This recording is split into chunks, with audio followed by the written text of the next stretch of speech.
वैजापूर तालुक्यातील जानेफळ, त्यानंतर नाराळा, पाराळा, बिलोनी या भागामध्ये एक अर्धा तासांपूर्वी एक विमान मोठ्या प्रमाणामध्ये गिरड्या घालत होतं आणि आपण जर पाहिलं तर हेच ते विमान आहे आणि IGO 61-9Y या क्रमांकाचं ते विमान होतं. खरं तर आपण त्याचा ऑनलाईन मॅप जर बघितला तर ते जे विमान आहेत ते दिल्लीवरून या ठिकाणी आलेलं होतं.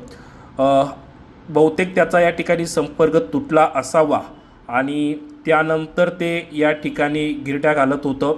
आपण जर पाहिलं तर राहाडी, वडजी, नाराळा, भारम, बिलोनी, त्याच्यानंतर वेगवेगळ्या भागांमध्ये ते जे विमान होतं ते फिरत होतं. त्याचा संपर्क तुटला असावा.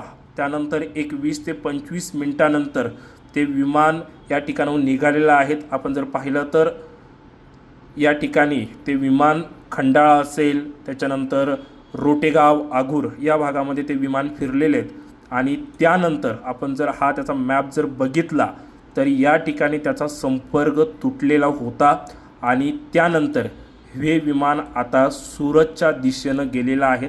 आपण जर पाहिलं तर या ठिकाणी हे विमान या ठिकाणी आतापर्यंत पोहोचलेलं आहेत. खरं तर सगळ्याच ठिकाणी मोठ्या प्रमाणामध्ये भीतीचं वातावरण निर्माण झालेलं होतं. मात्र हीच अपडेट तुम्हाला या ठिकाणी देतोय.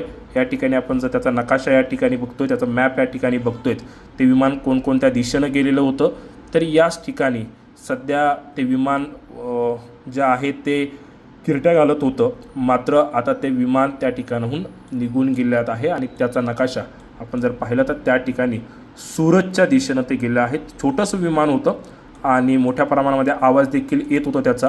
सगळेच जण या ठिकाणी घाबरलेले होते. मात्र आता सध्या घाबरण्याचं काम नाही आहे.